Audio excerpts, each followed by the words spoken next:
just one question. Do you think it's over, Sydney? Do you? You are dealing with the concluding chapter of a trilogy. 1. You got a killer who's going to be superhuman. Stabbing him won't work. Shooting him won't work. Number 2. Anyone, including the main character, can die. This means you, Sid. Number 3. The past will come back to bite you in the ass. Any sins you think were committed in the past are about to break out and destroy you. Well, all I know about movie trilogies is that in the third one, all bets are off.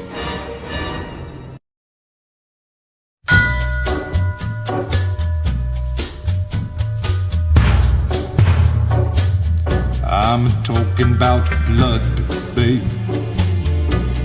It's in your veins.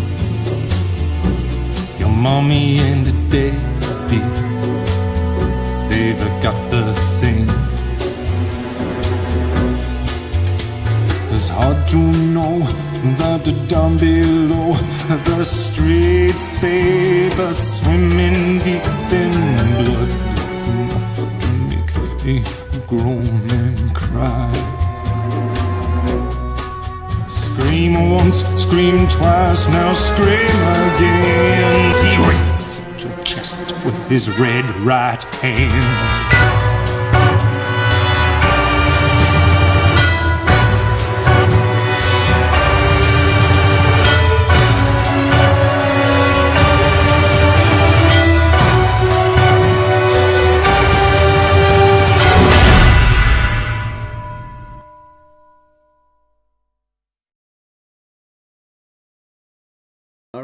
All right. Good evening, everybody. Good evening. This is your host, cqmorrel, aka Crystal, my usual co-host, Derica, aka The Dark Neon. Hello, my lovely beauties. It's finally the time of recording on my end. It should be February, but tonight's a definite special case, considering that it's not just us two. We actually have going with the theme of threes here, trilogies. We actually have a third guest on our show. It's been a while since we had that. Introducing cqmorrel. How y'all doing? Yes, CQ, yes. Long-time supporter of our works in the channels, regular streamer every now and then, and also very talented artist, I might add. So, we are here to tackle this movie because, well, this is, of course, the third and was then considered a concluding chapter of a trilogy. And it is, I'll say right now, this was the one I watched the most because it was the only DVD I had when I had the rest on tape, and my VCR was off, so I only had that DVD. So I think I probably rewatched this one more, but we thought it was important to bring someone like CQ in for this because Scream 3... For one thing, he requested it, and I was more than happy to say absolutely yes.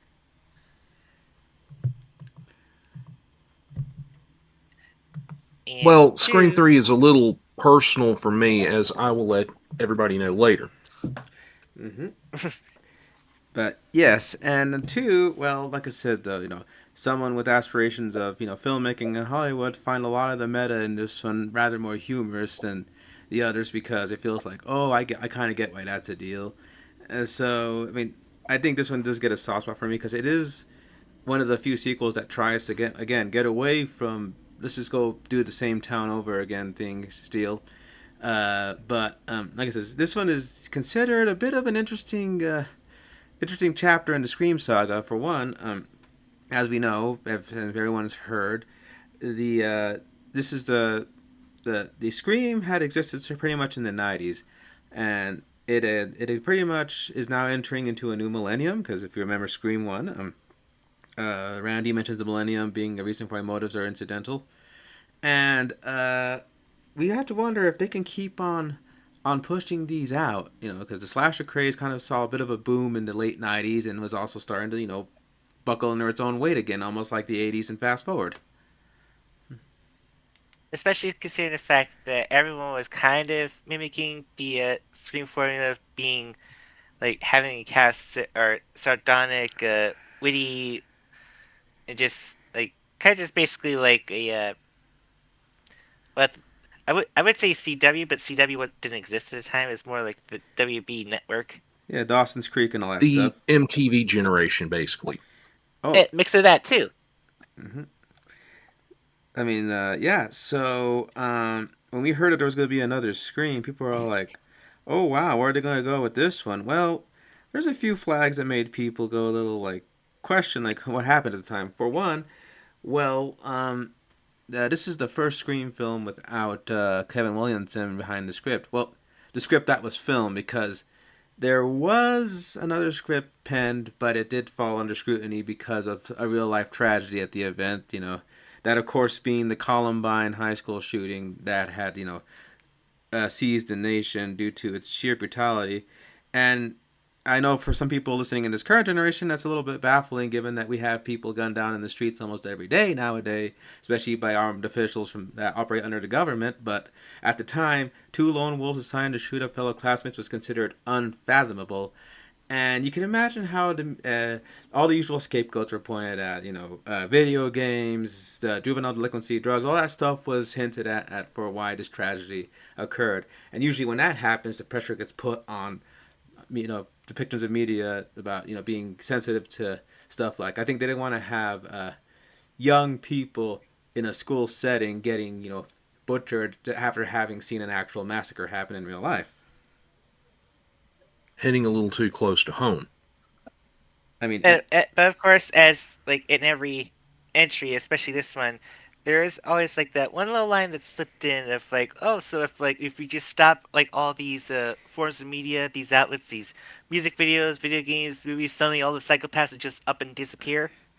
yeah, like it says, that's always been an ongoing debate, even as going as far back as the Panic in the 80s and 70s about are these sick films creating people that emulate, in which Billy always likes to challenge that with the movies don't create psychos, they just help psychos be more creative, as he put it. So, but that's in an ongoing debate, probably even to this day, of, oh, it's them slashers, oh, it's them violent pixels. It's just, tale as old as time at this point. But before I proceed further, since we have our guest here, Ziki, if you want to briefly give your thoughts on the first two Scream movies. The first two movies. Well, I was 11 at the time when the first Scream came out. Saw that on video, enjoyed it. Didn't really care for the more tortury kind of stuff, like when Tatum gets cut across the arm. I do remember being very jealous of Skeet Ulrich because, of Really? course, he played Billy, Cindy's boyfriend in Oh, Scream okay. 1, I definitely see that. Of course, that one scene where they're about to start aardvarking in Stu's parents' bedroom, and Sydney, of course, has her back to the camera, takes her top off, and Skeet's got a view of all the goods. I know this is sounding incredibly sexist, but hey, I was 11 and I had really bad hormones. Forgive me. You're an early bloomer. It sounds like, but it's okay. We don't judge here. And yeah, I think I was at least like 3 at the time when it came out, so I was way younger than that, so I wouldn't have been able to see that. Uh, any thoughts on Scream Scream 2? 2? Scream 2, iconic. Of course, me and Jonesy both love the how Sydney looked in this movie. Our favorite look. It would go on to be in this movie, although mostly because it was kind of last minute wardrobe ideas. But Hmm. still, iconic no less. But yeah, and like I said, I mean, Lord knows I love drawing it every time. When you bring it up in the thumbnails and it's that look, I'm like, yeah, gotta do that look justice. And Same. Speaking of thumbnails, how do you like your character, Casey, being our camera woman? I think it fits her well. yeah, I and like that. I know it's probably coincidental that we have a Casey in our midst, given that the first victim of Scream 1 was named Casey. Casey Becker. Uh huh. Technically, we also had the other one, but she was called Cece, the Sarah Michelle Gellar. But yeah, like I said though, we knew you were definitely a diehard Scream fan. Although you did admit it has taken you some time to try and catch up to some of the more recent entries, just due to the fact that theatrical going out for movies is not really something that commonly happens over in your area. Yes, and also I just keep forgetting about it. It's nothing against the movies themselves. I just have a lot on my plate, and when I think about it, it's like, yeah, you know. Oh, but yeah, like I said, if I recall, you did actually say you're making a collection of, horror series that you're planning to like just, see them all, on your own leisure time. And you said you got the screams loaded up, even the ones you haven't seen yet. So we'll be careful not to Which allude. is 4 through now. So, Yeah, we'll be careful not 4th to or allude. 6th. We'll be careful not to allude to stuff that happens after to actually spoiling you. Like, oh yeah, because of this character, they actually end up making an appearance in so and so, and you're like, I didn't even know that was mhm. happening. Like, whoops. So we'll be very mindful of that. Especially one character that I thought was going to be a reoccurring thing in the later trilogy, but ended up going nowhere due to casting and scheduling conflicts. Thanks, Witwiki. But Mhm. so yeah, okay, go back on our notes here. So like we mentioned, Columbine ended up shaking things up, and I did see a brief write about what ended up happening, in that they were given, because of the violence and stuff, they were given notes. At one point they even said there should be no blood or on-screen violence on the screen, to the point where Wes just had to tell them, guys, let's be serious. We're making a Scream movie. Either we call it Scream and we do it, or we call it something else. But Scream, when you call it Scream, we have to have standards. Like, he knows what the core audience expects if you're going to call a movie Scream. But yeah, it's funny. It's like knowing that notorious factoid. A lot of people, like especially me, I was guilty of thinking this too when we were going to revisit this. I honestly thought this was going to be like the least violent of the Scream movies, and then I just kind of realized this is about as violent as the second one. Really, like the most violent the second one ever got to was on a character that didn't end up dying at all. It was Dewey that Oh got yeah. like had his He got like blood wrecked. it's like pounded headbutt in, like splattered blood across the window and just left for dead. And he turned And out okay. coincidentally, a couple of years later, David Arquette will be a pro wrestler. Well, Ghostface should have watched that then.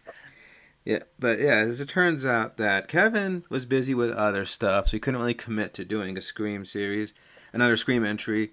So he left some notes behind for Arlington Road scribe Aaron Kruger to take over for writing duties, given that he had to use his notes. And Aaron Kruger is pretty much known as the guy you call to when you need like a script pretty quickly when your usual guys are around. Like, he has a habit of coming into series, like the Roberto and Roberto Orci and Alex Kurtzman wrote Transformers 1 and 2. A strike prevented them from finishing Transformers 2 script, so Aaron Kruger was brought in to sort of finish up the punch. So once they didn't return for Transformers 3, Aaron Kruger took over full writing duties. And I might also add, Derica knows this. Every time I bring up Aaron Kruger, I have to bring up how this guy is like the spitting image of young Doug Walker when he had more head of hair. And Oh my god. she actually I keep forgetting that. And she keeps saying, "Are we sure cloning isn't a thing?" Because Mike, like, it's almost uncanny, like separated at birth. Look, because Aaron Kruger wears a beard, has round glasses, and has kind of a hairline very similar to Doug Walker.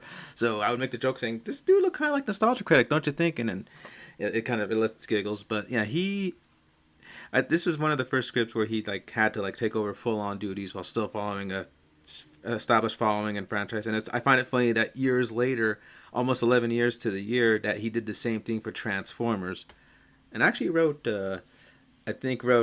Age of Extinction as well. And then they brought Robert Kirkman and a whole writing room to write The Last Night, and Akiva Goldsman, who Uh, wrote Batman and uh, Robin.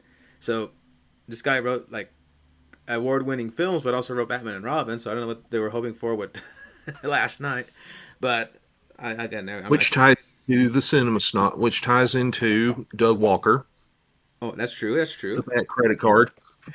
That is true. So anyway, it turns out though that the original script that that Williams, he finally said in an interview what his old script was. And the thing is, they said that they wanted him to put more on the satirical elements rather than the violence and horror, just so they can tone down stuff after Columbine.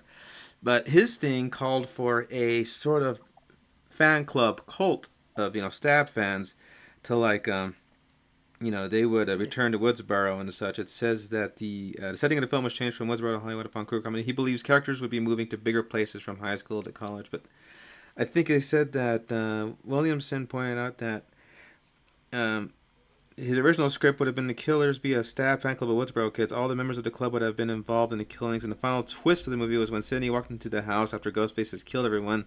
They all rose up. None of them were actually dead, and they had planned the whole thing. So that was Williamson's idea for how he was going to do his Scream 3. But there was a lot But of... yeah, given that Columbine happened, of course, no blood and everything. Wes obviously was adamant to fight against that, but having a youth group being collectively kill happy, yeah, I think that's really like, okay, maybe that's the line we can't really cross. That's a little bit sore for everyone right now. Well, yeah. I mean, this is not the first time this has happened to a Scream production. It happened way back when they were going to film Scream 1 at a very famous, high school charter that they've been featured in other iconic films. So Wes wanted to honor his tradition by having it there. But then they had a trial going on of a very brutal murder that happened in the community. It wasn't the same as what happened in Scream, but they thought, maybe it'd be in poor taste to film a horror movie in our school after we were just reeling from the trial happening of an event 2 years prior.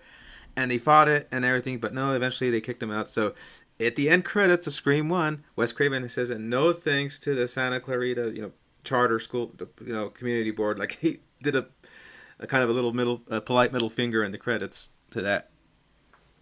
Exactly. Right. And by faint praise. Yeah. But, Oh, sorry. So, anyways, wait, I forgot. There was like also, wasn't there also originally like a big twist that involved Stu Macher somehow coming back for Scream 3? That yes. was like kind of leading all this. That I remember reading, he was supposed to be like this sort of cult leader leading the drama club Ghostface cult from prison after he survived having a TV dropped on him. I believe that was going for like Manson. That's probably the vibe. Exactly, the Manson family. Mm-hmm. But I mean, yeah. to be fair, he's literally one of the only few that didn't actually have a bullet planted on him. He's mostly just had a TV plan. Granted, I argue that's still a fucking heavy TV. Like, I still grew up in the '90s. I knew how heavy those things are. Like an old school CRT TV. Yeah, those things are brutal if you drop them. All that was missing was in your dreams, kind of a small callback to Welcome to Primetime, bitch, and which I'm still laughing at okay, off topic. I still laugh in the Freddy universe how they try to justify how a suicidal, TV girl ends up somehow launching herself with enough force to launch her head into the TV without questioning it. I guess white girls can jump. Yeah, but I like that they're trying to insist, like, okay, we know as the audience we saw the TV actually grab her and then shove her in, but we're just and they see her head lodged into the TV and they're going like, wow, she must have had quite a jump. Like, okay, they're just denying reality at that point, but it was still pretty damn funny to think about. So the actual premise of this movie is, let's kind of like a weird, yet another meta thing. I think going back to Wes Craven's New Nightmare, where he had a movie about making a movie, and it's come back full circle in Scream 3, where it's the filming of Stab 3, but a mysterious killer is like dead set trying to find where Sidney Prescott is as she went into hiding, going so far as to literally call out Cotton Weary, and ultimately ends up killing him and his girlfriend, all in a vain attempt to try to squeeze out the location of where Sidney Prescott could be. it draws attention of Detective Mark Kincaid, who contacts Gail Weathers, and of course it brings to the live production filming of Stab 3, Return to Woodsboro, which is not based on actual events, unlike the prior Stab movies that were made in this universe, which involves having a reunion between her and Dewey Riley, and ultimately just leads to this big mystery that involves the killer leaving pictures of Cindy's mother, Maureen Prescott, as a very young teenager, like at all the kill scenes. Yeah, Of course, we already know from Scream 1 that she had quite the clouded past, and we're about to learn more about it. yeah, and what's great about this is that it goes back to the big whodunits of this sort of type of movie. Especially since the killer seems to be claiming that he's the one that killed Maureen, even though we all know that the ones that literally said prior was Billy Loomis and Stu Mocker. So were they lying? Were they covering up for someone? Or was someone pulling strings behind the strings? The plot thickens. And let's not forget though that one of the original concepts for the script in Scream 2 did have the pan up to like a third killer being present at Windsor College. So the idea that there's somebody who's been there since the beginning is still like very intriguing because I think they wanted to go less on the motive and more on the whodunit, and try to keep everyone guessing. And the way they kept everyone guessing too is also by challenging everything like Randy said in his trilogy rules. Whatever you think forget it, because you think, oh, okay, so there's two killers. Okay, we know that. But then, oh wait, it doesn't seem. They always use the same modus operandi: the call with the voice, the foreplay, all this stuff in that. And this movie right away starts us off in a way that throws us off guard by having a woman call, and we think, okay, this is not going to go where it goes until it does turn into an eventual Ghostface call. And it turns into there's a more direct motive. This killer wants to get Sidney Prescott, and as he puts it, he's someone who's willing to kill to find out where she is. Which is a complete opposite to the. Well, obviously, the first one did have the focus on Sidney, as her mother was in the forefront, and also her abstaining from Billy caused him to go a little bit stir crazy and a little bit literal crazy. But the second one was just kind of like happenstance. Like, oh, Sydney was the star of the whole Woodsboro murder, so might as well just have her involved. So it's like the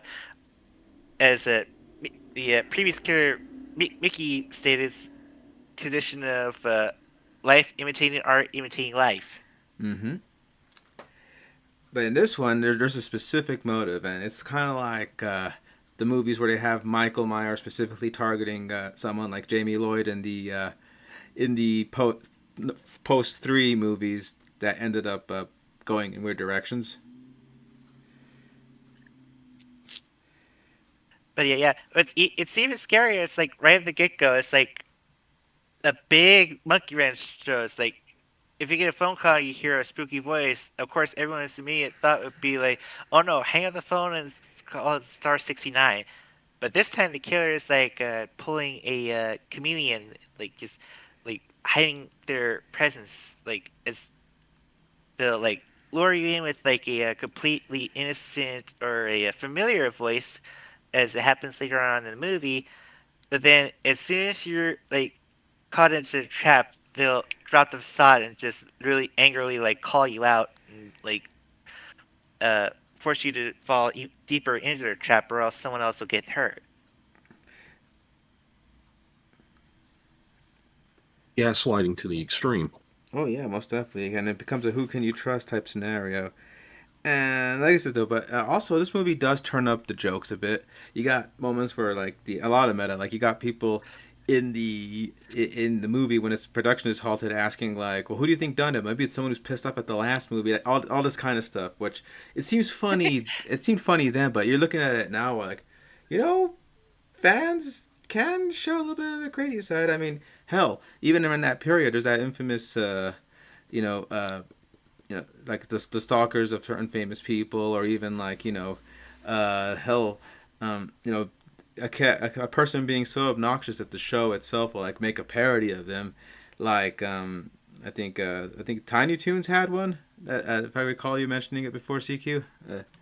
Dennis Falk. Yeah, that kind of thing. So I think it was considered funny, like, oh, ha ha, someone got pissed off that we killed Randy, so they're striking out thing. Nowadays, you're going like, geez, I'm surprised we haven't had more unhinged fans do take drastic measures. Thank God. Well, yet, anyways. But then also, there's also other type of gags, including freaking out of nowhere cameos like Jay and Silent Bob in a Scream movie.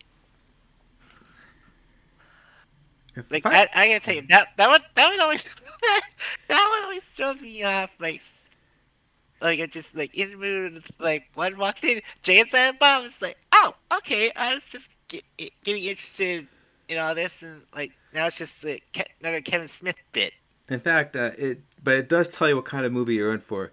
If you see the Jay and Silent Bob thing and vibe with it, you're gonna have a good time with this movie. But if someone who goes like, well, you're totally killing the immersion with a stupid pop culture reference like that, then you're gonna probably find things to poke at in this movie. But like me, I saw that. I thought that was pretty funny, especially when they call her the wrong super celebrity, but calling her Connie Chung.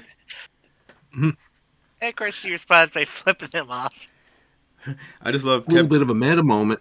A little bit of a meta moment is during the first Scream at the Stu's house party. Clerks is one of the movies that they were watching. Oh shit, that's another one. Cause Hmm. you mentioned how in Scream 2, there, Scream 2 ends up being a clip in Halloween H2O, but in Scream 1, they're watching the original Halloween. So it's a fun thing to think about. If you try to think really too hard on it, you'll just get really really confused. Don't try to merge horror franchises unless you know what you're doing. Like Scream being a real movie in Halloweenverse, and Halloween being a real movie in Screamverse. Mm-hmm. Wavelengths. But yeah. So anyway, let's go ahead and talk about our cast of Happy because you probably noticed we haven't mentioned Sydney much because well, Sydney is the goal, and Sydney does eventually make it into the second act and follows through. But most of our hijinks are following. If anyone's a protagonist in this movie, it's Gail Weathers. But we'll get to that when we talk about her specific. as it should be, since she is the best character. All right, so let's go ahead and meet our first line of victims. Obituaries. Cast. First of all, we got our nice little incendiary talk show host wearing his nice cotton white jersey. Liev Schreiber is cotton weary on 100% cotton, which I'm going, of course he would name his show that. It seems to have chilled out after spending an entire sequel just trying to get fucking attention. As I went to draw that in my own artistic interpretation of him screaming out with the cardboard, saying, "Stop ignoring me!" Yeah. So the thing with him is that it's so funny to see. This was the time when we did have talk show guys like Geraldo and Ricky Lake, all that kind of stuff. So Cotton having his own afternoon talk show. So in fact, Drew Barrymore, Casey Becker's actress, she had her own afternoon talk show on one of like the major networks. So it kind of meta thinking about that. But this is before that. But the idea that Cotton would be like a leading, like he talks about like controversies at the time, like road rage and stuff. And He would strike me as like a Morton Downey Jr. kind of type. yeah, I think so too. Like shock jock in your face kind of topics. You understand? And even when they were trying to say who would want to kill Cotton, they say, well, he was quite a crazy talk show host. He might have made a lot of enemies just with the stuff he talked about.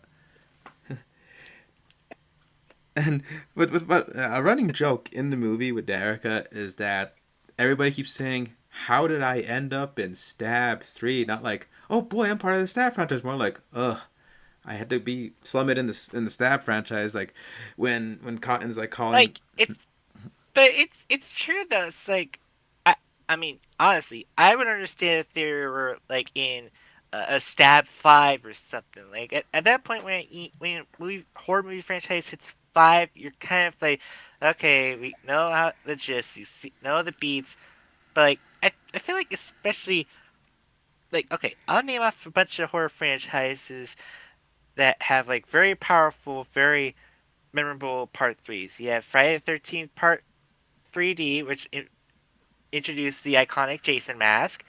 You have the freaking Nightmare on Elm Street Dream Warriors, which is touted by many fans of the fandom as their all-time favorite of the Nightmare franchise. Uh, okay, and I guess I'll just name some lacklusters, as I'll call them, like Hellraiser 3, Hell on Earth, but goodness, compared to the eventual direct-to-DVD slop they put out, it's like at least like a silver tier material in comparison.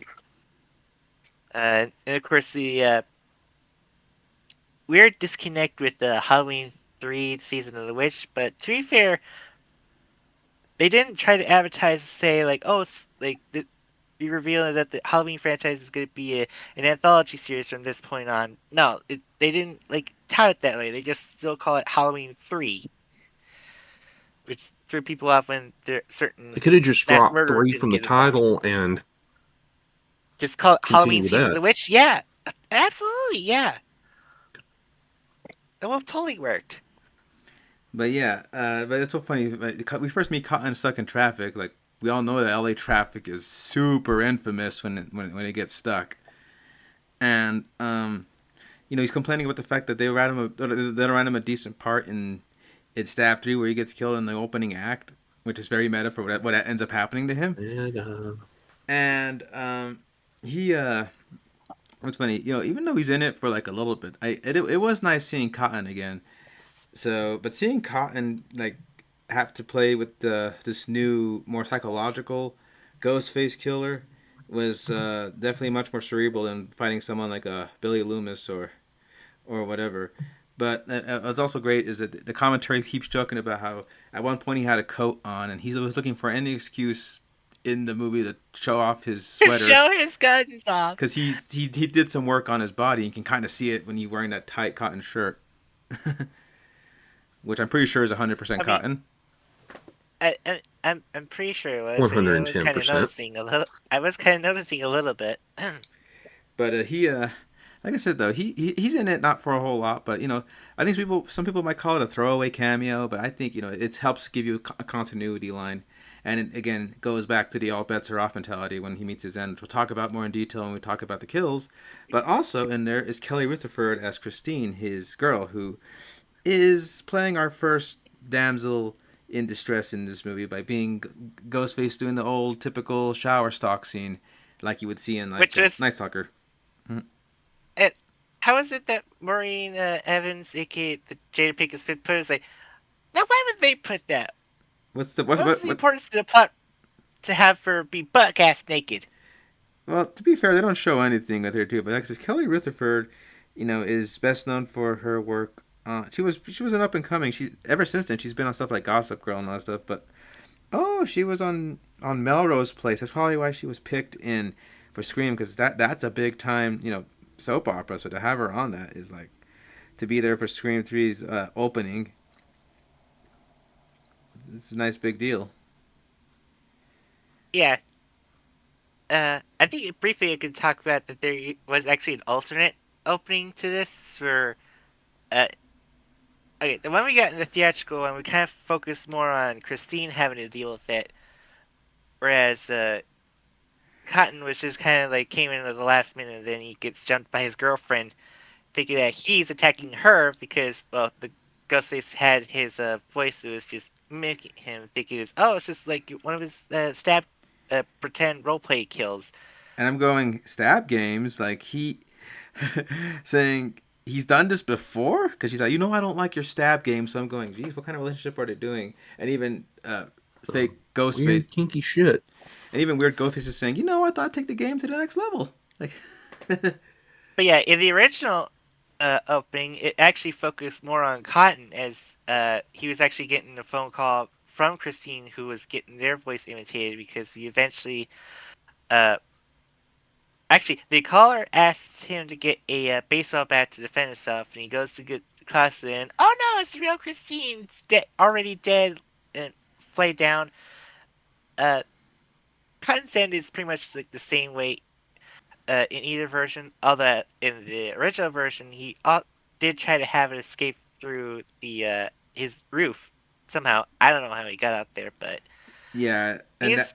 that's why he gets The slammed to the neatest. ground pretty hard in the final version because that's actually him falling from the roof. But they did it like he got thrown from the desk, but that was him trying to escape from the roof. He took a stab in the back first, and then he gets stabbed, and then I Oh yeah, just there was also a cut where he actually got cut through calf, but then of course his calf leg. what I always remembered though was the unused line where he's weakly saying, "But I'm in the sequel," and hearing the British stuntman as Ghostface pretend to use the voice actor say, "Not anymore." just, this always made me giggle.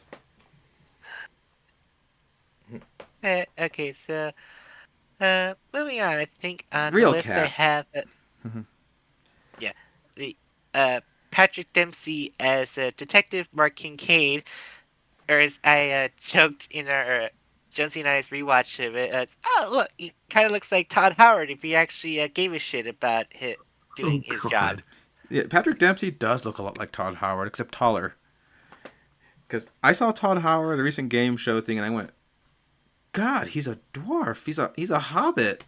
Like just put the cloak and the dagger. He'd probably walk alongside Frollo and the rest of Middle Earth. I mean, with all due respect to people vertically challenged, but I saw Todd Howard, and I look at him, I go, I didn't think I've only seen pictures of him from like up to shoulders, so I never thought he was that short till I saw him standing next to an award presenter, and I went, oh.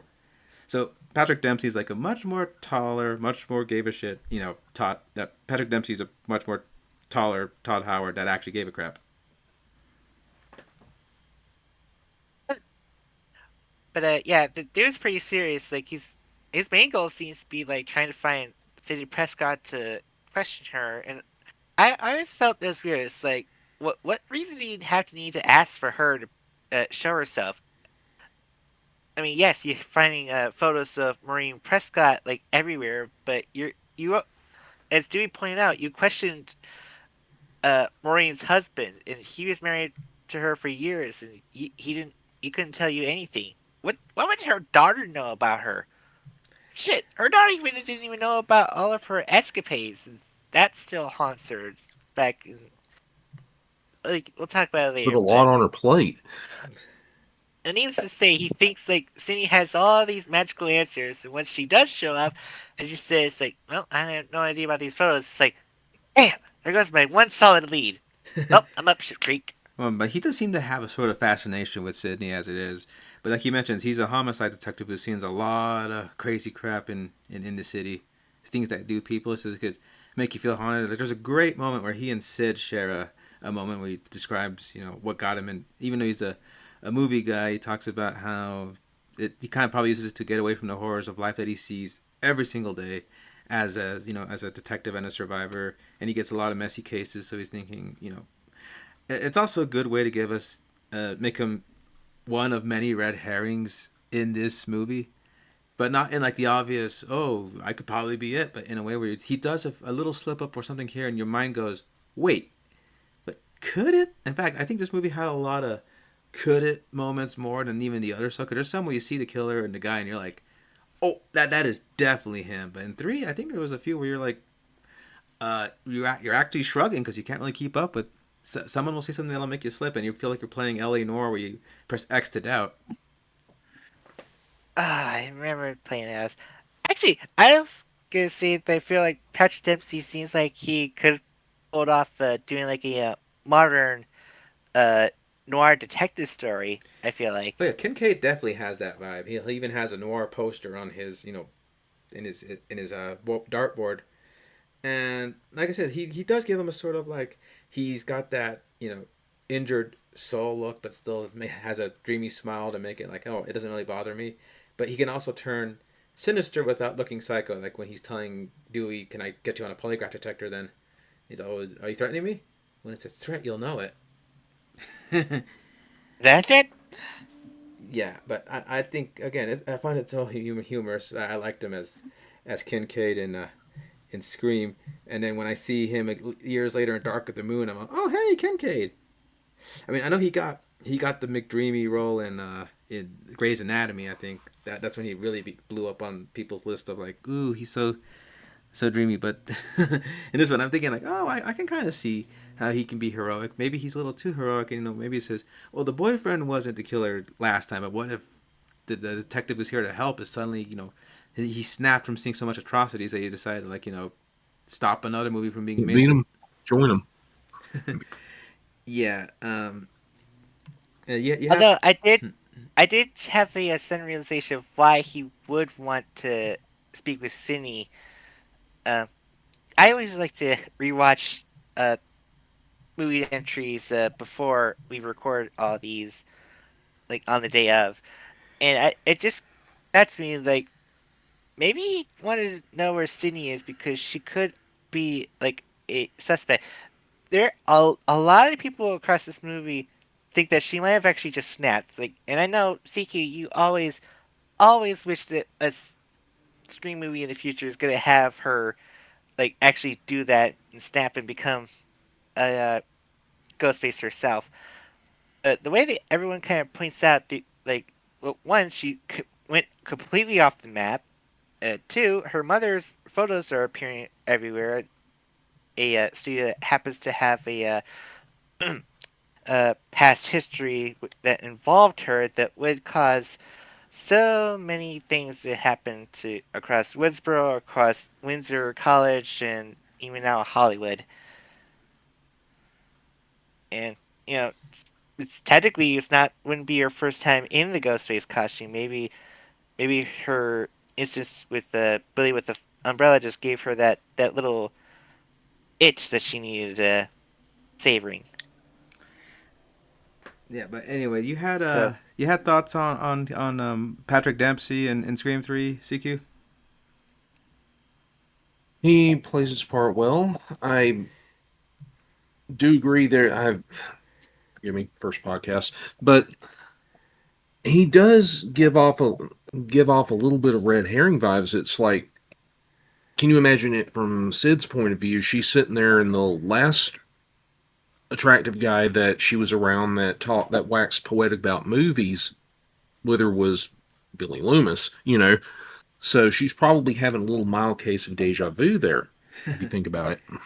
oh, and then she fell into a trap with the Mickey. He was actually being very genuine, very comforting, and was also throwing red herrings to say like, it's kind of funny that Derek actually survived getting cut up when he went into the house.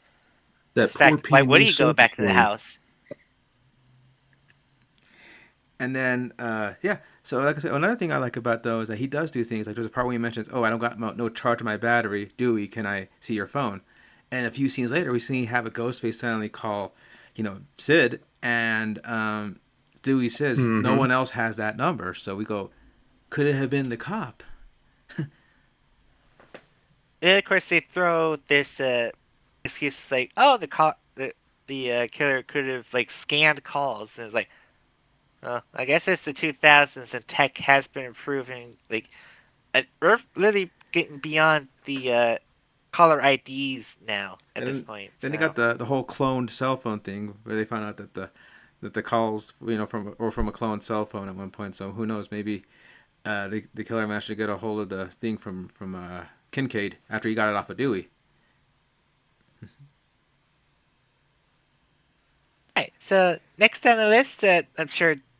Okay, this one, I would be surprised if Josie didn't spend like at least 30 minutes gushing about this. But we have Lance Harrison as douche-face McRae. John Milton. John, yeah, head of the Sunrise Studios that's filming the Stab franchise. Hey Bishop, you were waiting for it, weren't you? I either call him Bishop or Mr. Whalen the entire time. But yes, we had horror legend, Lance Henriksen in the role, playing the shady movie producer that has run all these kind of sleazy films. And he kind of has a Roger Corman, persona, which is kind of funny because Roger Corman himself plays the head of the studio, asking how we have to be concerned about the violence that's going on in the world right now. And the movie should reflect that, which I'm sure Roger chomped at that point with gusto to try to make fun of the people that criticized his films back in the day.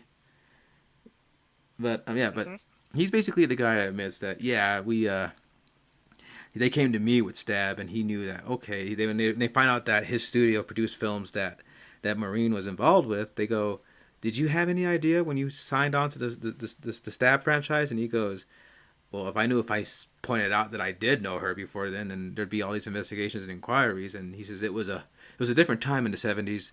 And we said, and the 80s, and the 90s, and the 10s, and no. So on. But basically, he represents that part where he says, this is a town that's not for innocents. And you're all like, if you read between the lines, you know, like Life's Ways to Sundays by many different swingers back in that time.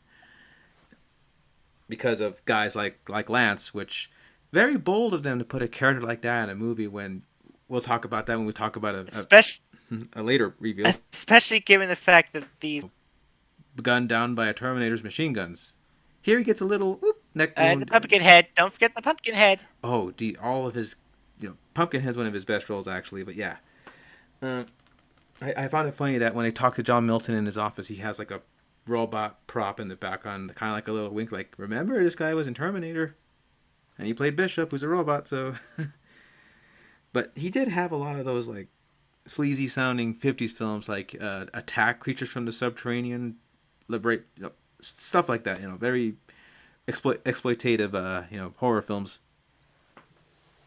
Yeah, Creatures from the San Andreas Fault. I said that one actually sounds like it has premise there. Mm-hmm. But it's like Amazonian. I definitely watch that. Yeah, but like I said, though, John Milton also is the name of the author of Paradise Lost, a book about from the point of view of Lucifer after being cast out from heaven. So read between the lines with giving him a heady name like that.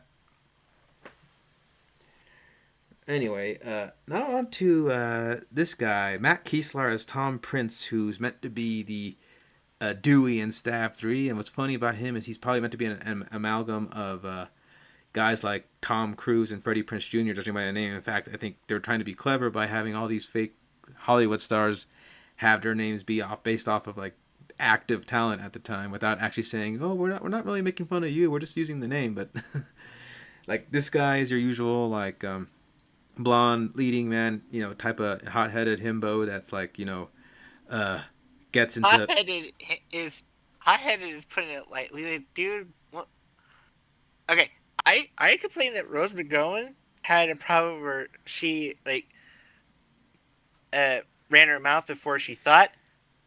This dude would fucking run circles around her. Oh god, especially after some of their guys had died. And then he's also sees one that casts aspersions on other cast members, like saying, "Oh well, we all know that person plays the little Lost in the Woods act, but we know that she probably was a vicious killer." And I mean, not literally, but she was probably tearing her way at this part.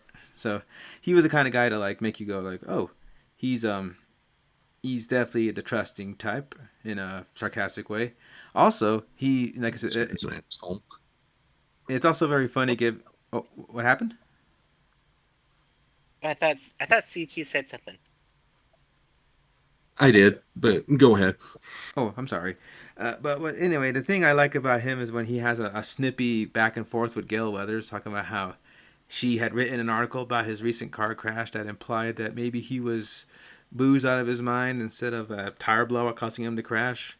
And she's going like, well, I gotta and he also implied that it was this and that, and she's thinking like, I got nothing in response to that. Where he goes, I better make sure that your brake lines aren't tampered with. Like, guess he holds a grudge on that one. Just a little bit. And what's funny, not like it's gonna matter since he blows the fuck up. Kids, when we say one of my favorite lines from that movie, one of my favorite lines is from him. It's like, "You're drunk. I'm coping." That is a good line though. Mm-hmm. But yeah. I mean, he was technically smoking more than he was drinking, but it's tomato. Oh, but then the next person. Now I know this lady's a big deal. Jenny McCarthy cast as Sarah Darling. As she jokes, her character Candy is nothing remarkable because she's the second character to die in the movie, she says, and just, she says she's barely a character. She's in 2 scenes before she dies, and I'm laughing counting her scenes going, but wait, Sarah, you're in 2 scenes before your big exit happens. Well, in fact, Mhm. she has Meta. the most she has the most It- meta death of them all, actually. It's especially given the fact that had gets cornered in the prop room and she could literally arm herself if only all the props weren't so fucking fake.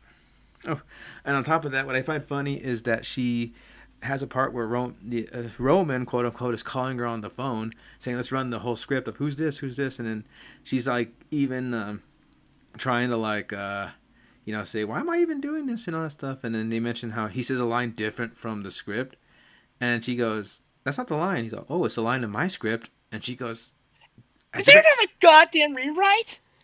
like How the fuck are we supposed to learn our lines when there's a new script every 15 minutes? Which I'm pretty sure was a callback to the fact that they had to do that for the other Screams when the leaks happened. And they had to make so many multiple scripts to make sure that... Even they point out when they says, they're killing him in the order of the script. And he says, the thing is that we have multiple copies of the script. Something about keeping the ending off the internet. And I'm like, once again, thinking back to Wes Craven with the whole, I hope you're happy, fuckers. Was that the line? Do you know those that leak the script? Hope you fuckers enjoyed that one. Wes is a mild-mannered guy, so to hear Wes cuss, you're like, oh, that one really wounded him. But yeah, it's although to be fair, Sarah Darling's kill is kind of tame. You don't really see as much blood, and I feel like that kind of fueled my insistence. Like, oh, this is probably why not a lot of people talk very fondly of Scream 3 is because it's like not as much over the top kills. Like, it's literally like Randy stated. It's like if each sequel rolls to the sequel, it's like the body count's always bigger. Death scenes are always much more elaborate. Mm-hmm. Yep, death scenes are much more there. Carnage candy, as they say it. But here, she just got thrown through a door and just like stabbed through her back. It's like, okay. Oh no, we do get some of the more out there kills as the movie goes on, but especially like I said when we talk about Tom.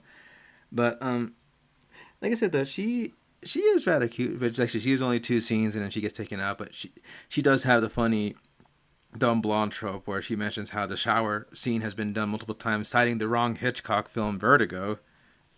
Hello, Vertigo. And I go like, right ballpark, wrong ball.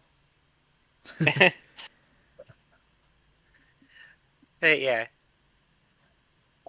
So, let's see. We have Dean. I swear, I always keep forgetting the name of this character. Dion Richmond is or Tyson. even the actor. Tyson Fox, who is touted as the Rainy replacement, but he'll often try to say like, "I'm not a replacement. I'm my own character." Yeah, a guy named Ricky works in the video store. Works in the video store. It's an homage. It's But he does point out one thing where they say, "Don't you want to leave?" And he says, "Hey, serious black actors like me can't just walk away from roles," which I'm pretty sure is a commentary on the actual field of the medium at that time.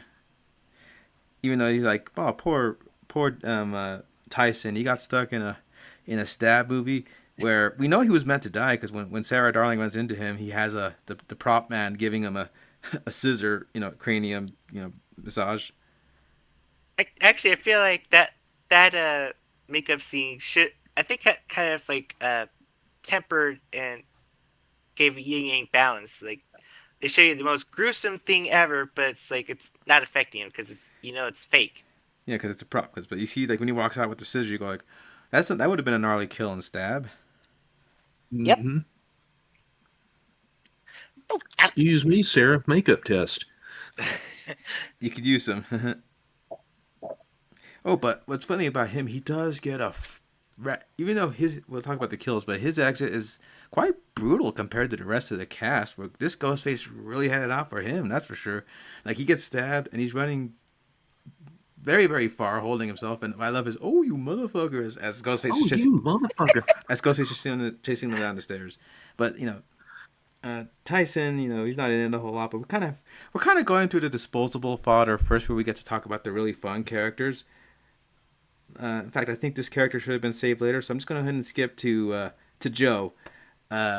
Patrick Warburton as Steven Stone, who is the bodyguard for celebrities there, and he has a funny antagonistic relationship with David Arquette's Dewey by calling him, like Dewdrop and everything. He points out how, like, I protected all these high profile people, Posh Spice, all that stuff, but your resume is like the obituaries. Like, excuse me, he was he was only a cop in Woodsboro for the first set of murders, and he wasn't even on duty when the shit at Windsor happened. So, and here's Low the main blow. thing: which one of you two is the one that survived most attacks by a Ghostface killer? yeah, because Dewey got a couple of backstabs, but Stone got a backstab and a pan to the face. Gravity did most of the work. I always thought I feel like if I had the capability to, I would literally make a smash cut scissor reel of all the times in all media where the frying pan was the mightiest weapon. It's like here, it's Tangled, the fucking Kill Bill. Like the list would go on. But yeah, like I said though, it is so funny to see a guy like Patrick Warburton in this again plays into the humorous factor of the stab movies because, like I said, he was already funny at that point by being I think his name was Putty. I forgot his full name, but he was the boyfriend in the Seinfeld series at that point, where he was like a big meathead, and then he was the Tick a little later, and then he got big acclaim of being Joe Swanson and Family Guy. He was Kronk in Emperor's New Groove. So hearing that voice in Scream, you're right away going like, oh, that's the kind of character he's supposed to be. And wait, was it? Was it this well-meaning but Oh yeah, meat-headed kind of guy, right? Right. Yep. Whereas Stone is kind of a bit of a elitist jerk. He's a dick. Yeah. Hell, when you see him raiding Dewey's trailer, you're going, oh, dude. Are you really taking like the bigger change from his stuff? And of course, he kind of did mess up with the whole Bringing up Tatum, which I'm surprised that Ghostface knew enough about Dewey to like make that little gesture with the I can't believe you said that about her. That makes me very angry. Boom, and then the knife just goes through. And Stone did put up a good fight, to be honest. But one moment that we'll talk about when we're talking about Jennifer that's go great. Apparently, I think Parker Posey improv'd her hopping into Stone's arms as a comfort gesture while this movie's being halted, and Patrick just rolled with it. He just made it look so natural. Like, yeah. Mm-hmm. homie. Yeah, For 2 seconds, Patrick Warburton was the luckiest man in that production. Mm-hmm.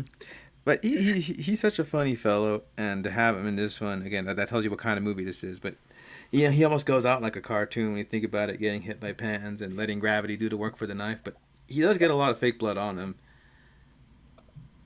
And oh god, I made a goof in the itinerary. I called it's Mandy Meeks, not Randy Meeks, you bimbo. Ugh. All right. So we got Heather Masarasso making a surprise appearance as as Randy's sister. What was her name again? They said her name like out loud. Martha. Which Derica knew that was coming from a mile away. Yeah. How do you know that name? Yeah, but the what's funny about her is that she shows up right behind him with all the cops, and she points out how don't shoot, she's only 17. She's only 17. Winger. Yeah, but what's funny though is that she is there to deliver a message from Randy, which we'll talk. Wait, should we bring? Is the Randy scene brought up here, or is that more of a cameo? Or it's in the credits they touted it as a special appearance by Jamie Kennedy. Her fans were upset that he died in the second one, but surprise, surprise, Jamie ends up appearing in the new one via the miracle of recorded video. Or as we like to call it, cons. Because there is no way in hell that Randy expected that he was gonna bite the bullet and decide, well, if I'm gonna die, I may as well just make sure I leave my epitaph as a video and talk about a possibility of a trilogy, even though at this point, if a kill happens now, who's to say it's not gonna just be like a full-on franchise? But yeah, I'll just play the trilogy card. And I'm pretty sure he didn't know about reboots and remakes being as frequent as they are now. So I guess he counted for. He's just it's rare, but trilogies do happen, as he said. But like I said, she's kind of there just to be the instrument to introduce us to Randy's last message. I do like how Gil makes a side comment of saying that if that's his ex-girlfriend or something, I'm going to shoot myself. Yeah, no, that's Randy's sister. Can't you tell the resemblance? Or I'm going, she does look like she'd be Jamie Kennedy's sister. Yeah.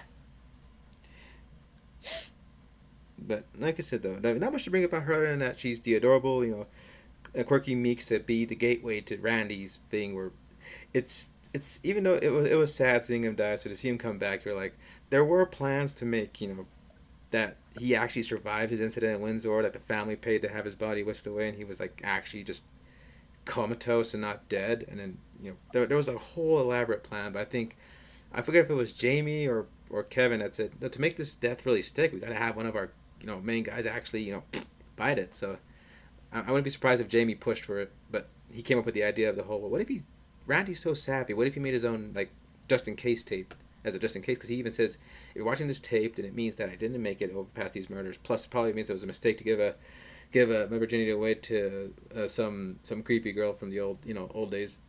Karen Kolchik. Crazy Karen Kolchik? Creepy care? Shut up. She's Creepy a care? really nice Shut girl. up. You know. I love that he had enough phrase. He knew them enough that they would, mock his choices. That he actually had a response baked in the video. Mm-hmm. Like I said, so I mean, it was nice to see him there again. it But would have been ridiculous if they had made multiple just in case tapes. That would have been like, okay, Randy, you couldn't have obviously thought of everything. So having it happen as this one gimmick is to quote that line from Celebrity Deathmatch. I'll allow it. I think I'll just jump ahead to bring up Bianca Burnett, played by our royalty Carrie Fisher. One little, a fun cameo, but it's so funny how when they go to the admissions office, they find out records, that might relate to Marine. We see Carrie Fisher playing this character, Bianca Burnett, who's like, they even point out how, are you? He looks so much like her. She said, I was up for the Hear it part. all the time. I was up for the part, Princess I was this Leia. close. But who gets it? The one that sleeps with Lucas. Which we all know Carrie's made a career out of making fun of herself for being in Star Wars. So not in like a why did I do this, but she loves, like, her famous line in my obituary. I wanted to be written that I what was it, died in moonlight strangled by lingerie, or a funny epitaph like that, because of the whole Yeah, besides it's Harrison Ford's gimmick that he's the one that's just like, I'm so fucking over this. But he's still happy to show up at the celebrations with George in person. I know, but you got a part to play, And then, of course, but someone asked, it's funny how he seems more happy about playing Red Hulk in the MCU than he did about returning to Han Solo. Which he did say it might be the only time we see him as Thunderbolt Ross. So, hey, I got a Han Solo who's red, so that comes up with the endless memes of, like, you see Red Hulk saying, someone just asked him a Star Wars question in a press junket about another movie. But yeah, Bianca actually is a cameo with a purpose, which is not really a thing you see much often in the Scream movies. But she's the one that reveals, like, well, you're not going to be able to find Maureen Prescott, but these unknown actresses, like, kind of have like a relationship to the unsung actresses. But you would be looking for her stage name, Rena Reynolds. Rena Reynolds. Which even like, I love how Angelina Jennifer decides to say, oh, it's a stage name, which is, you should talk, and she brings up her real name, Sturgenstein, which even Gail's like, really? No wonder you changed your name. Which, yeah, and she's the one who knew all about John Milton's connection, but It's funny how we have Carrie in this movie and in Jay and Silent Bob Strike Back filming at the same time. We had Mark doing his little bit as the was it the crotch gobbler or the puncher one.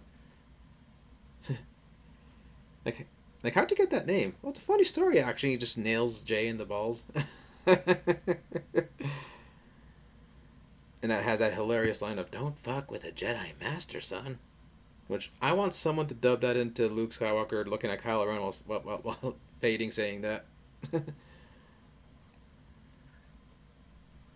Okay, so yes, we should actually talk about Maureen Prescott, who we've actually seen uh, Linrick Ray portray her mostly as just a photo. You see her, like, literally, it's the same photo that you see. It's a photo you see her before Sydney falls asleep, waiting for Tatum in the first movie, and if like a blink you'll miss it picture return when we swoop in at Windsor College to see Sydney at the first sign of Sydney at the beginning of Scream 2.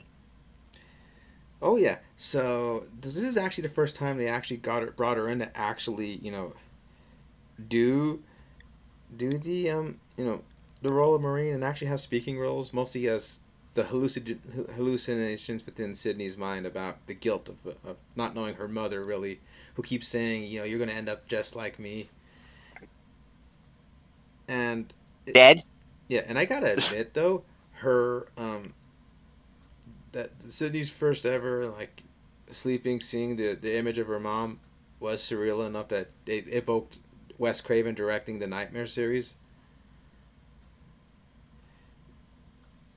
Where you're going is this really happening? And you say, oh, it's a little bit surreal, and she does stuff like look at the camera and everything.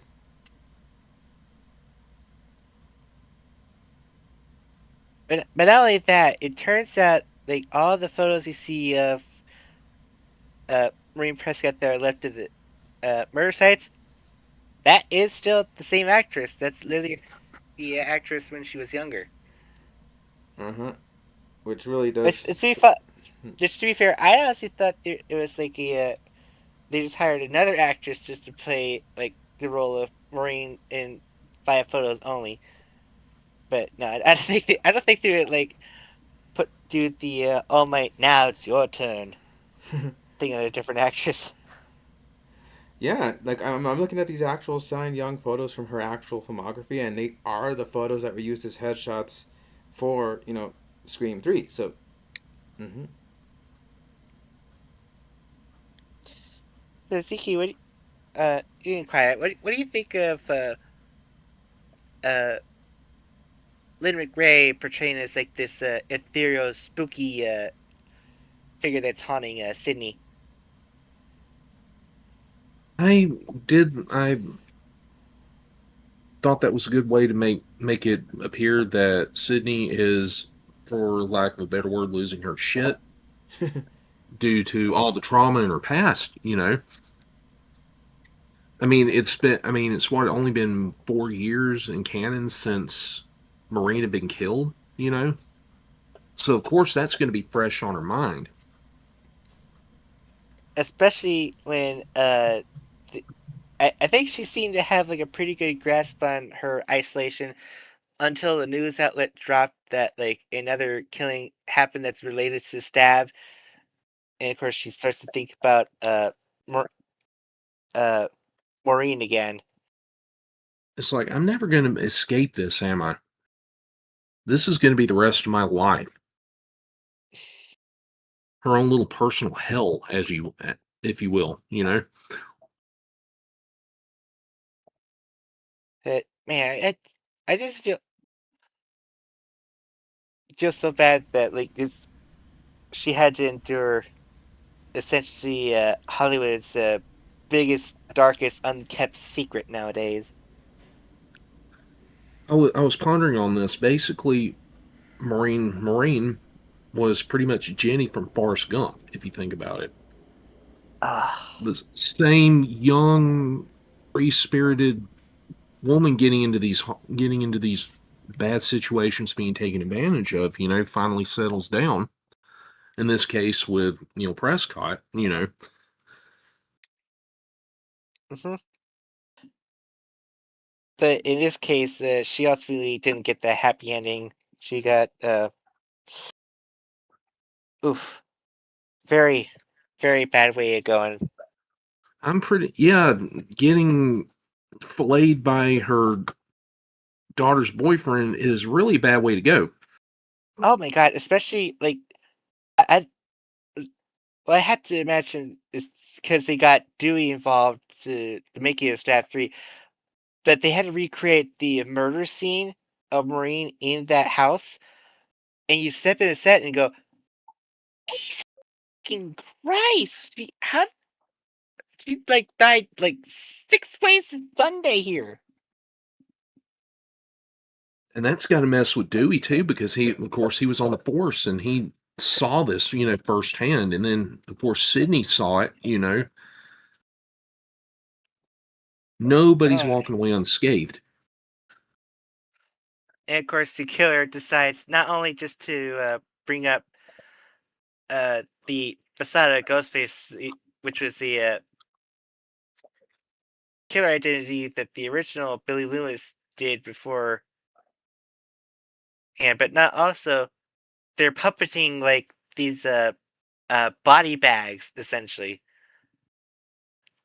just to really fuck with her. Mm-hmm.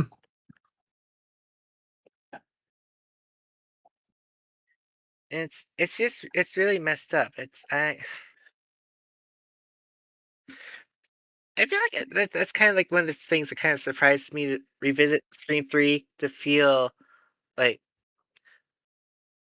in the grand scheme of things, people say it's like the weakest of the Scream movies, but if you actually think about it, there's a lot of things that you had to face. Like horror movies, just like face value, it's like, oh, there's a threat in front of me, I have to run, I have to survive. But then you never really stop to think about like, well, you survived all that, but you have to remember that there's still people that died beforehand that are gonna haunt your thoughts and prayers. Mm-hmm. But yeah, poor Sid. So, well, Jonesy says he's away for a quick restroom break for a bit. But I feel, did you He'll have be any? right back. Did you have anything quick to say about the other victims, like uh, Tom Prince or Sarah Darling or Tyson Fox? I still think that Tyson had the funny. I know this is going to sound sick of me, but I think he had the funniest death in the whole movie, because it's like it's almost Bruce Campbell levels of crap they put him through. Stabbed, stabbed. Well, the killer flips the carpet on him like a cartoon gag, Oh, and then flings him out of the window. I actually thought when he swapped the carpet off him and he landed on his head, I thought, oh, that's the way to die. But no, his body's still like wrangling and He's still kind of getting up. It's twitching. like, damn, man, you literally like had like 180 to the ground there. You're still moving. Like I fell down to the the roller rink on my knee, and I had a minute to catch my breath for God's sakes. Hmm. Hey, Tyson could have been a good stuntman. You never know. Yeah, yeah. He ultimately just ended as like a little poolside decoration, just kind of the.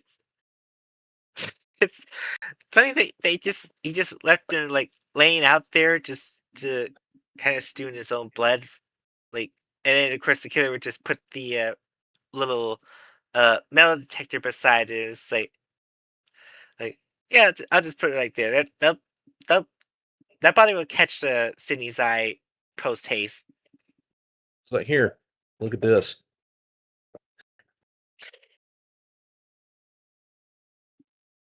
Okay, let's see here. And I guess we could talk about All right, I'm what's on back. the I'm list back. here. Sorry about that. Okay, good. We haven't. I just asked CQ what his quick thoughts were on previous cast. He just brought up how um cruel but a little bit funny it is that Tyson Fox kind of had the Bruce Campbell uh treatment of like going out, like getting like stabbed and tossed and getting the fucking cartoon carpet slip done on him. Oh, if you know, I forgot to bring this up. When he's running away and you hear and he's going like, "Oh, you motherfucker!" His mouth isn't moving. It's so obvious of a dub over that, you know. They probably felt like adding a humorous bit to shorten the intensity and terror of it coming at him. Mm-hmm.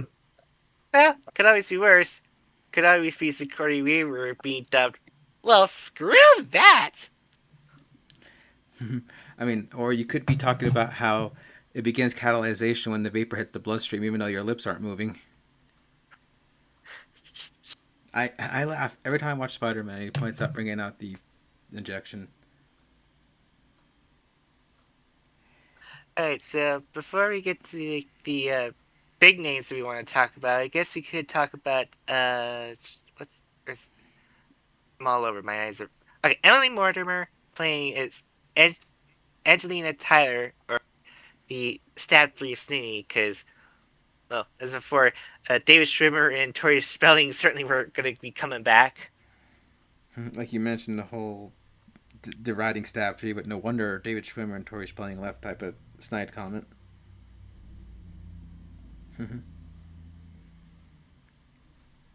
I bet she fought and clawed to get that Sydney part.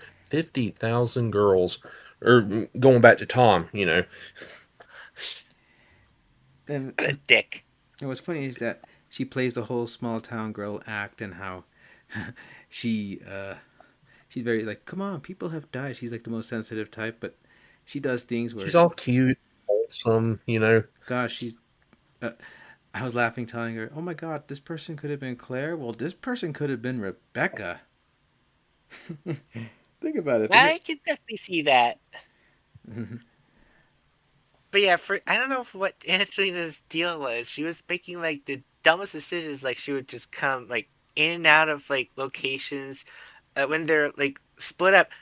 This funny thing.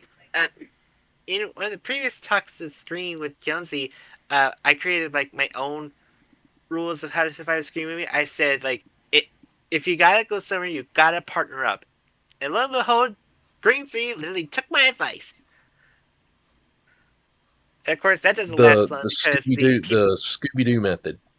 yeah, yeah, but of course that doesn't last long because like not only Angelina but freaking uh Robert Bridger decide to like walk off from their partners and leave them to get like Ghostface attacked. Mm-hmm. It's like, guys, come on, you had a good system and you fucked it up. You couldn't even let it happen, keep intact for 2 minutes. Remember, people in horror movies are not the brightest, even though they may be the main characters. Oh, Lord knows that. Oh, especially the initial attack at Jennifer's house, where like the lights go out and like they're really being like fed how to survive through a fax machine, and of course the Go veteran. outside. Everybody runs and goes outside. No, everybody go back in the house. He wants us out here. Don't you think he wants us in here? And then it's like, no one can decide.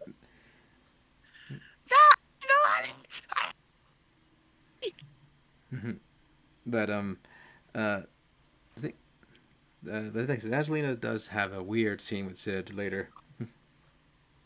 Oh yeah, where she's found with the ghost face mask in the bathroom. Souvenirs.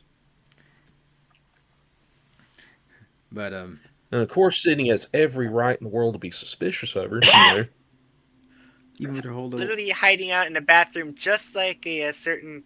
Of course, I think all of us fans have kind of written off as like that was not one of the killers. That was just like a dumb student that was causing a prank. Given that Henry had 2 different Ghostface students, so obviously one that was random through the hall, and one that would have probably been found in the bathroom.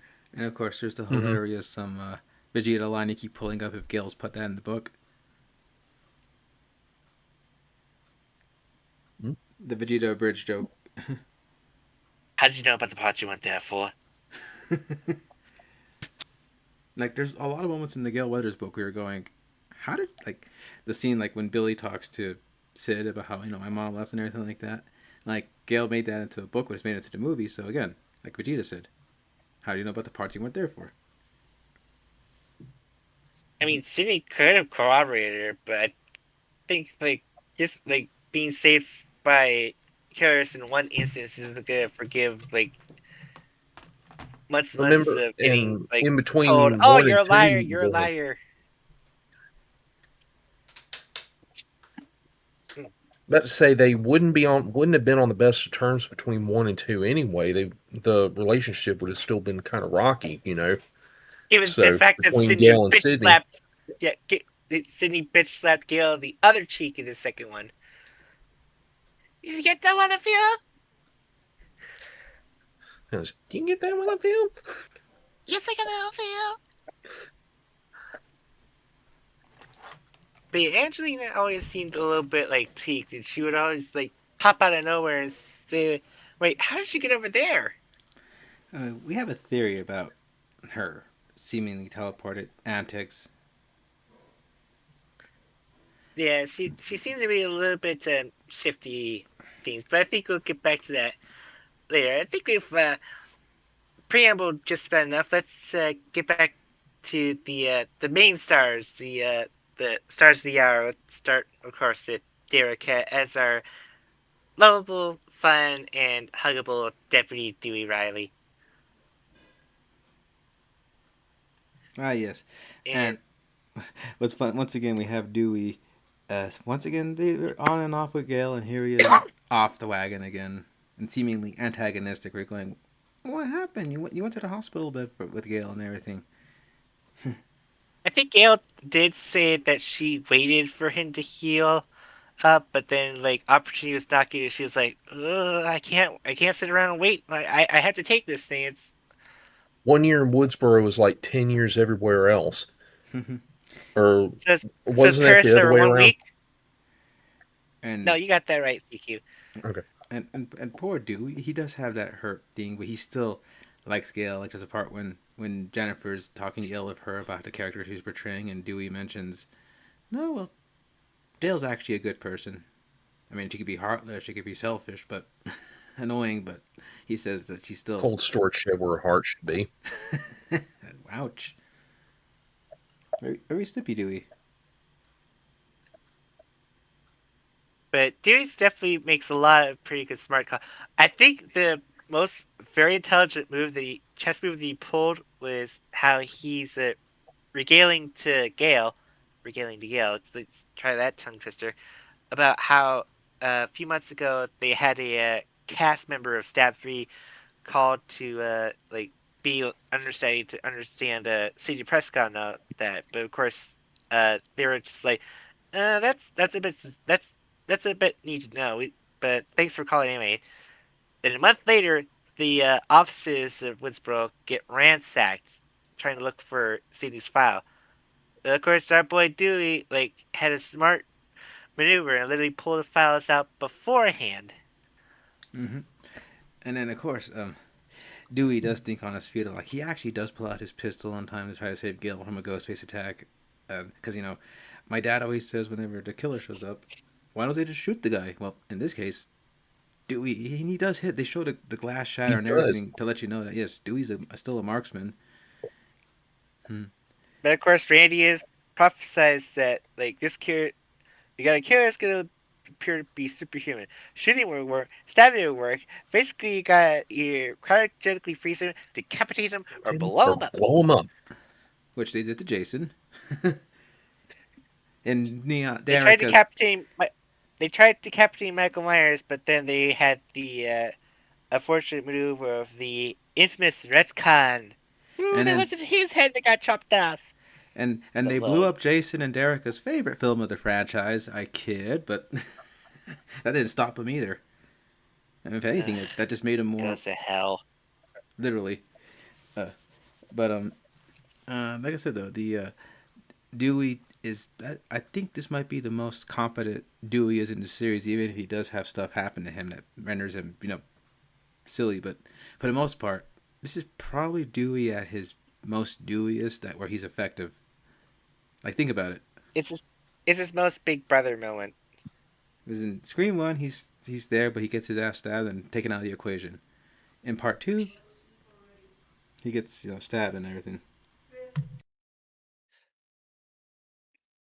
But in this case, he's definitely very quick to be on the defense. Like he even realized a way to get into a locked safe room by literally short circuiting. Of course, if I was in a position, I would try to ground myself with like putting like uh using the sole of my Hold like a shoe or tissue something. before you do it. Yeah. But I don't think a tissue is gonna do much. I think like I would just at least put the sole of my shoe like around both ends before I stick a fork into a power socket to overload the place. The But thing, hey, Dewey's assessment of himself when Gail's skewering him, when he's like mentioning her description of him in the book, is sort of true. It's like he appears to be this clumsy, hapless, like friendly, doofy kind of guy, but he's competent as shit. It's just hiding. It's there. It's just under all this fun, goofy layer. yeah, You know what I'm saying? as I said before, it's like a recounting the He uh. grew up. Well, I was gonna say it's like a the way that Larry Cohen had a characters like the oh, what's his name? It's uh Detective David Carradine playing Detective Shepard, who seems to be like slow-witted and all that, but of course he'll say it's like no one's as dumb-witted as I. Where it's like he'll play the part, but it's just only to lull you to a sense of lower security. Mhm. It's like, ha, I could totally outwit this guy. It's like, joke's on you. I've already planned out a way to get you cuffed.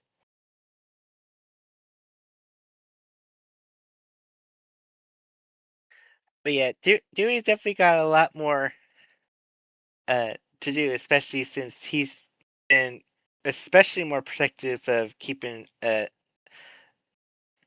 Sydney out of danger. It's like he's like one of the few that has the phone call to contact her where she's hiding out. It's only due to the fact that like there's so many people dying that Detective Kincaid is literally forcing Dewey's hand to literally bring Sydney out of hiding, which he apparently has called 5 times to her answering machine to no avail.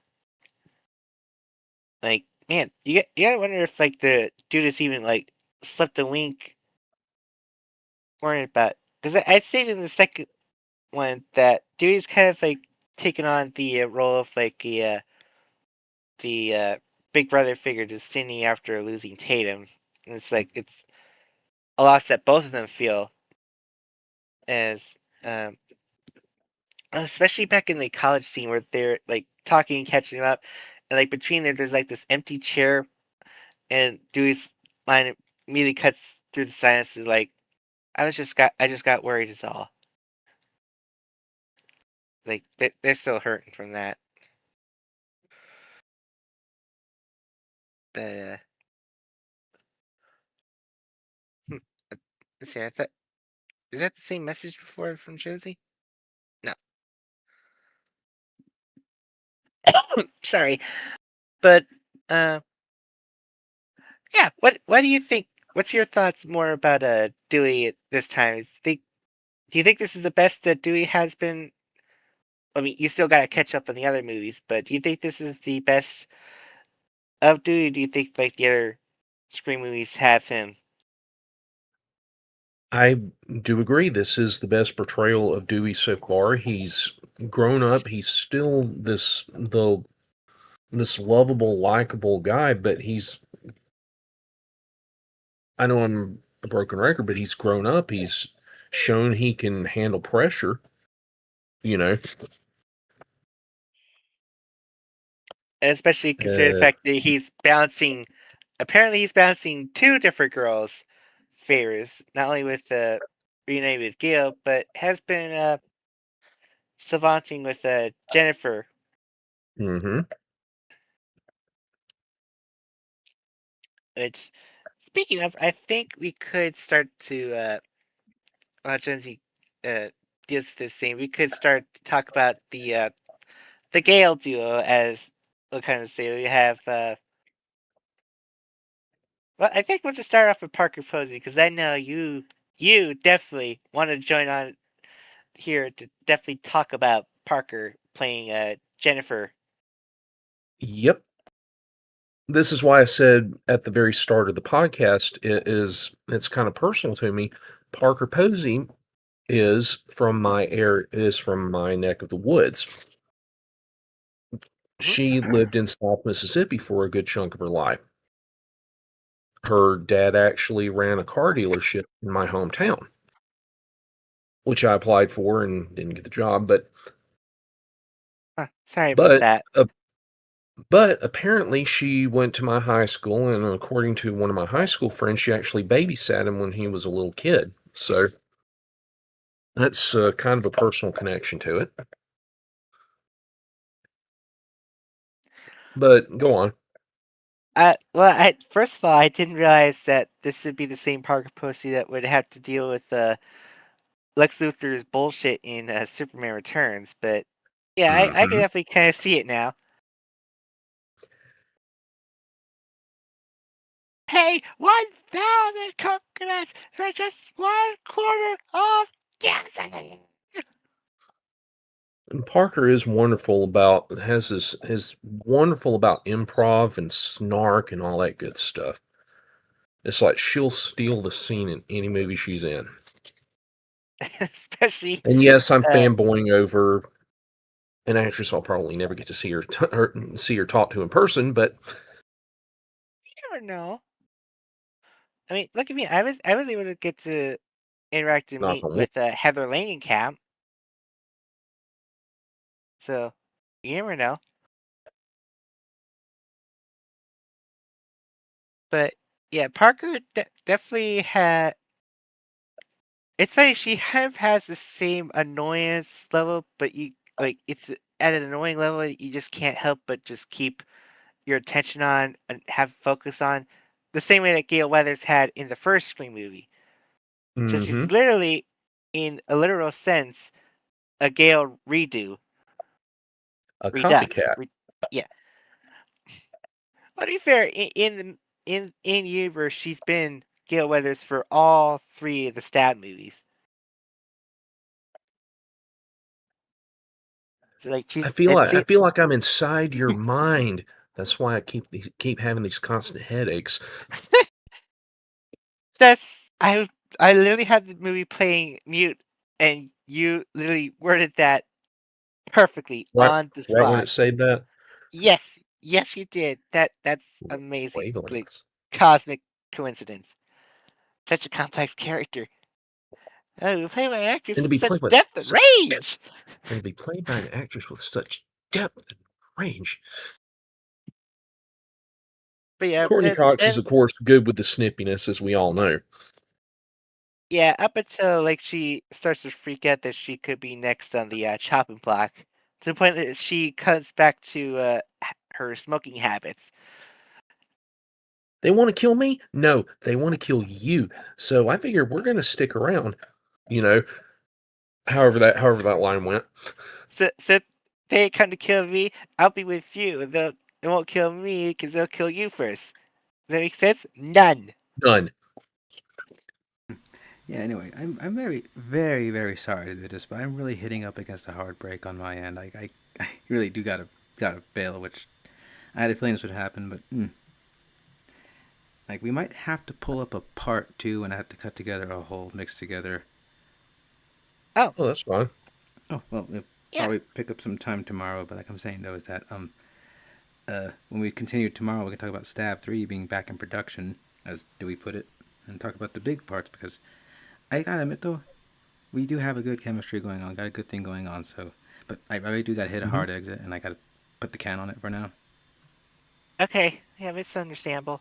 Yeah, but at this point for the editing, this will be a brief intermission. We'll pick up, and we'll carry it on when we have more time. But thank you for being here right now. CQ, you've been a delight, and Derica, your energies really help keeping it going. Be right back. No, remember, don't say be right back. After these messages. Don't say be right back because you won't.